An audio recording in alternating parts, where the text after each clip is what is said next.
Hell yeah, we can challenge for a league title.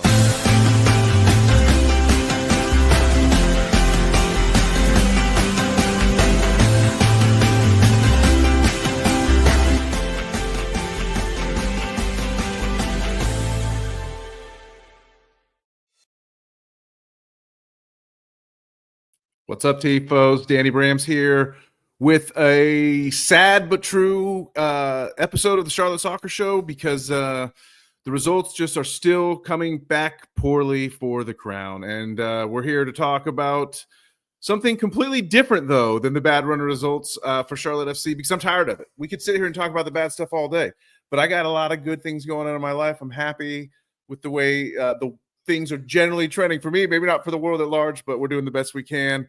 Lightning struck twice, if you will. Well, more than twice. Lightning struck yet again for Charlotte FC as they gave up more late goals, blowing leads, unable to kill off games. At least it wasn't stoppage time this time. I don't know. We could spend all night talking about that, and I refuse to do it. So we're going to have a Copium Cast. We're going to talk about the good things for Charlotte FC. We're going to talk about at least the Crown is scoring goals. We're going to be drinking Montcharm Malbec straight from the bottle and having a good time. We'll get that started now. There might be a little dust on the bottle. I think that was about whiskey, not wine. But I can't do it alone, folks. I need a guest. My boy Danny Brams is here. John Hayes is grinding away in real life. I'm sitting here in a slow season, so I'm out here recording episodes. And I thought, hey, let's bring somebody in. Let's bring in Danny Brackets. Longtime contributor to the show, let's call it, and happy to have you back for the first time in a little bit. Danny, welcome to the show. Let's talk about the good things tonight. Absolutely. It's been a while since I've been on the mic, so I'm happy to be here. Love the new hat, and let's cope. Let's cope, baby. The lightning bolt hat. This will be available. The thing I didn't show off too much of this is I like the styling of that Charlotte with the lightning. That's old school. Maybe that'll say that across the front of the third kit. It's coming out, I believe, 9 days from now. All signs point to the 16th Wednesday home game against DC as being third kit day. Whether it's released that day or worn that day, we don't know. But that's what little birdies are talking about online. We don't have anything written in stone about that official. But the only thing is official is I did get this fucking hat from Dick's Sporting Goods. I don't know if you can still go get it. I heard a rumor that the hat is no longer available at Dick's Sporting Goods. I haven't been back to Dick's to confirm or deny that, but hey, it doesn't matter here, Danny, because before we take on New York City on Saturday, which hopefully is finally going to be the winning result that we've needed for a while since the Toronto match, we can at least talk about some bright spots. And we can talk about Wilf Zaha. We can talk about Pep Biel. We can talk about Idan Tokamati. And then I got a little bonus bright spot at the end for you. But we're talking about Charlotte FC scoring goals. And I think it's time to just take 10, 15 minutes and do a little shorty episode here on YouTube about some of the great goals that we've been seeing and talk about them. So why don't you tell me, as I mess up the whole video thing. There we go. There we go. Okay, we're going to start with Will Zaha. He's the first bright spot. And this was his goal against Philadelphia. Pardon me. The wine is already hitting me, folks. I can't work the controls here. But this happened right in front of John and I, Danny, and we're going to watch it a bunch of times. I want to get your commentary on it. But this was an extremely emotional moment for me, and I may have gone overboard in cursing out, yelling F-bombs to the Philadelphia faithful that were then kind of sadly rung hollow when Philly scored a late winner. But we're not here to talk about that. We're here to talk about great goals. What do you think? Yeah, props to you for traveling to that. And I mean, first of all, the goal itself, Wilf Zaha showing his Premier League quality there. The technique with the defender right in front of him, it's super impressive. Open up the leg and just guide that into the corner. Really impressive. But what I love about this play is Westwood picks his head up. He's about to play a diagonal ball to Marshall Ruddy. Instead, he picks out the other midfielder who finds Pep in the pocket. When you find Pep in the pocket and he's able to turn and create like that, that's when you know Charlotte FC is going to have a good day.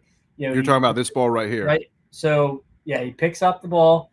He thinks about it, plays it to, I don't know who that is, Eric Williamson. Look at that turn from Pep, lays it off to Marshall Ruddy, and then great cross to Wilf Zaha. Right. It's build-up play because you're right that Westwood, he looks like he's kind of maybe considering the deep ball right here. You can see Ruddy's in some space, but that's kind of a risky pass, right? So instead he checks himself, passes it short, and then the buildup goes in, and we get the ball where it needs to go anyway to Marshall Ruddy in space. Great awareness by Williamson there to find Pep, and I mean Pep's been the best player on Charlotte FC this year, so it's not surprising that he creates that goal. And Marshall Ruddy also has been a bright spot for me this season. I think he's been really good attacking wise. So and then obviously Wilf the finish right in front of you guys, as you said. So looking at celebration too. It was fun. I almost did that same jump. The camera wasn't on me, but I literally almost did that same exact jump and pump that Wilf did right on time. It was like synchronized. It was a beautiful thing, but only like people saw it in Subaru Park. But yeah, and how many times on this show do we say take it first time, fire shots? Like how many times would Karol Swiderski or someone else, or even Patrick Hodge, mighty take Patrick, it down, who we sing the praises? Either one of those guys might have tried to take a touch there, whereas Wilf just scores it right away. Well, you mentioned Pep Biel being the best player for Charlotte FC in a while, or in this stretch of the season, I should say. So let's talk about Pep for a while. And we're going to show his goal against Chicago, his goal against Orlando, and good things were being seen. Yeah, I mean, this ball from Gianni is a good searching ball. You can't let Wilf Zaha come back on his right foot like that. But the class to just pick Pep out on the top of the box right there. He fisted into Pep too. So the fact that he was able to chest that down and get a shot off with his left foot, guiding that in to the near post is super impressive. There's not many. Watch the tightness on that, dude. That's nice. Not many places you can put that ball to get in the back of the net, but he found that spot. And when you're in form like that, goals just continue to fly in. And Pep, we've seen that for the last month or so. You see Diani with a great long ball into space for Wilf to track down. I mean, it wasn't the perfectly weighted pass, but it got the job done. And Diani really changed this match when he came in. We'll see another play from him in a minute. But I love Pep just squeezing that in there. And this really did get Charlotte FC back in the game. That Tokamati scores moments later. And if Charlotte FC hadn't ran out of gas, they might have gone and at least gotten a point on the road here. It's wonderful to see Pep. And the other thing I should say about this is after he moved to the wing. So Pep is now scoring from the wing. There's always been this debate: should he be a winger? Should he be central? Scoring from the wing, scoring from the wing again here. He's lined up in the wing, but moving central and finding space in the pockets and scoring, as we always talk about. Great long ball build to Aloma, Scardina with the cutback, and another first-time shot into the back of the net. This goal is, I mean, look at how it was bouncing on that turf. I mean, that is not only hard to put it in the side netting like that, but to keep that on frame alone is so difficult. I honestly don't know if Pep's a lefty or a righty based off these two clips, because one was his left, one with his right. But the daftness, it was almost like a chip just kind of guiding it, curling away from the keeper. I mean, that was one of the best finishes I've seen all season in terms of MLS, but definitely as a Charlotte FC player. Yeah, and we talk about we applauded Westwood for sort of being conservative and not launching a long ball down to the wing on the previous play, but then here Tuilomo does launch a really nice long ball. You have said that this is part of the reason we signed Tuilomo was to get those type of long passes from the back, and it worked out here. That was his scouting report when he came, and when he did play the very little minutes he did last season, that was a tactical tweak that I thought Dean implemented, because I don't think Privet or Malanda have that distribution out the back. So Bill does give you that, as well as being absolutely lethal on corners like he showed us this weekend. Yeah, and Malanda has had a couple moments of good distribution, but I agree that Bill does it just a little bit special. And I love Andrew Privet, and I've always said Privet, I don't like when Privet has been benched for Ream. I've been very vocal about that. But in this run of bad form Privet's had, even before his hip flexor injury recently, I might have taken a chance to get Tuilomo in there a little bit sooner. Glad he really did. Should have made a match-winning impact against Orlando, but did not, unfortunately, because of what happened. We're here to talk about bright spots, though. This is the Copium Cast. And, Pep Biel, huge bright spot. The other big bright spot we need to talk about, though, is with Patrick Ajimong on his way out. If you follow the show or anything I post online, you should have no mysteries about the fact that I'm not a big fan of selling Ajimong, but we're not here to talk about that. And he is going to be leaving, it looks like, unless he, if the medical works out with Derby County. So let's talk about Idan Tokamati, who is the new kid in town, and he's stellar. And this goal should have been an MLS goal of the week, match-winning goal against SKC, if it not for the collapse. Every time I mention the recent collapses, I guess I have to drink. But what do you love about this back heel goal from Edon, bro?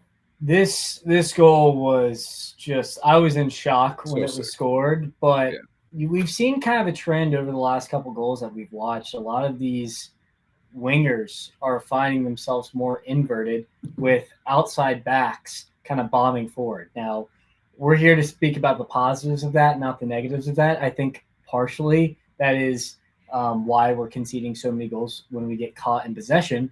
But in this case, we saw Scardina lay it off for Pep Biel in the last one. Doumbia lays it off for Edon, and he does a nice little flick turn right here. I mean, you can't. That's just class. That's confidence. I think that was his second or third start. He had the confidence to pull that off, especially being a young player. I'm really excited and loved what Andrew Wiebe had to say on your podcast before this weekend's match. Yeah, we love Wiebe. I love this angle of the goal because you see Pulskamp is just like, oh man. He's like, how did he get this shot on? He got over the leg too. Yeah. He scooped it almost, which is even harder than just turning around mid-sprint to just get that on frame. It's really impressive. The other great thing we see from Tokamati, and we saw this in this goal against Chicago, is the way he takes a first touch to give himself space. This was first, play created by Diani to start, which we'll see in a second, and then a nice little pass from Pep in, a little slide in. And, of course, I love, knowing the situation. He grabs the ball, he's ready to go. But so Wilf on the wing finds Diani, again, who had a game-changing performance. This run was great. Hold himself up. Pep beats 3 defenders with the pass, and Edon with the perfect touch to get himself into the space to shoot, and then he roofs it. It's with the left foot. It's great. Gianni looked so dynamic in this match, just going forward. I was super impressed. But if you start the clip over and just pause it, you'll see exactly what I'm talking about right here. Right, so Wilf is on the left side. He's a winger. Pep's on a winger as well. Look how central he is. That was a tweak that Dean found in a wrinkle in Chicago. The left back, Andrew Gutman, doesn't step with him. The winger doesn't step with him. He's in acres of space right in the middle, which is what we want. And he has the intelligence to just split, like you said, 3 men with that pass. Good intelligence by Edon Tokamati to make that run, and then a very clever finish, roofing it in the back of the net. And let's be honest, as Charlotte FC fans, it's unfortunate to say we have seen this situation, like we've seen this screenshot not result in a goal, and you've smashed your head in your hands, and you're like, how could they not score here? But Edon, cool as you like finish, and he as soon as it leaves his foot, he knows it's in.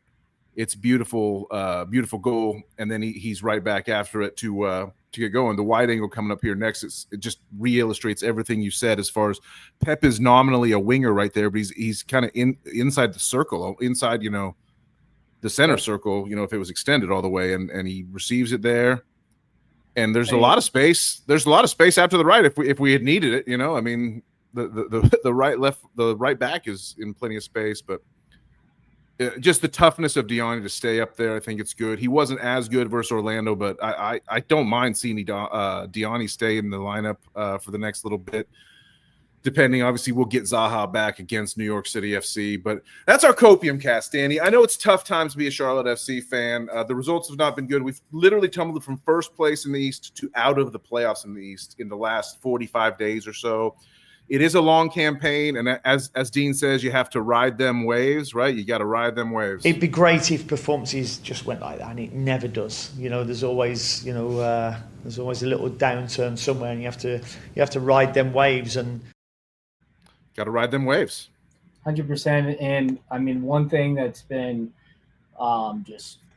something that's been enjoyable for me, especially watching these goals back, we created some really, really pretty goals. I mean, the results are not going our way, and defensively it's not ideal right now, but I think that with Dean's setup, especially last year, he was so pragmatic. It was almost boring watching Charlotte FC. But Who said that? Who said that? I said that. But I will say that this year we've, especially with Pep Biel's kind of performing, how he's performing, we've been a lot easier on the eye going forward. And there's been some really natural build-up play. And we've seen some really pretty goals. So if we can just figure out that back line, and start, winning a couple away games or even snagging a couple points, I think we'll be able to sneak back into playoffs and maybe be a dark horse to go past the first round later in the fall. But who knows? I mean, we still haven't even played Leagues Cup yet, Danny. We don't even. I mean, like, there's so much soccer left in this. Lot season. of ball left, DB. Yeah, a lot of ball left. The lot of ball left cast has officially come to an end. We wanted to do a quick one. So thanks everyone for taking a sec to watch this, and just think about, there are some positives with Charlotte FC. We got all kinds of things going on. The annual intra fan base fight over decorum at the stadium has occurred just like clockwork at the end of the losing streak. So I think we've finally hit rock bottom, and I think it's time. Like, I think I said this last week, but I'm ready. I think we beat NYCFC on Saturday. I think Charlotte FC comes back, scores 3 goals. I think Pep, Wilf, Idon all contributing. Abada somehow even looks like a competent player again, like, which he has not for a month, and we go from there. What do you say? I know there'll be goals. That's all I know. That's what this episode has proven. Well said. All right, cheers, Danny. Thank you. All right, send us out with the slogan, with the catchphrase, my man. For the crown, baby.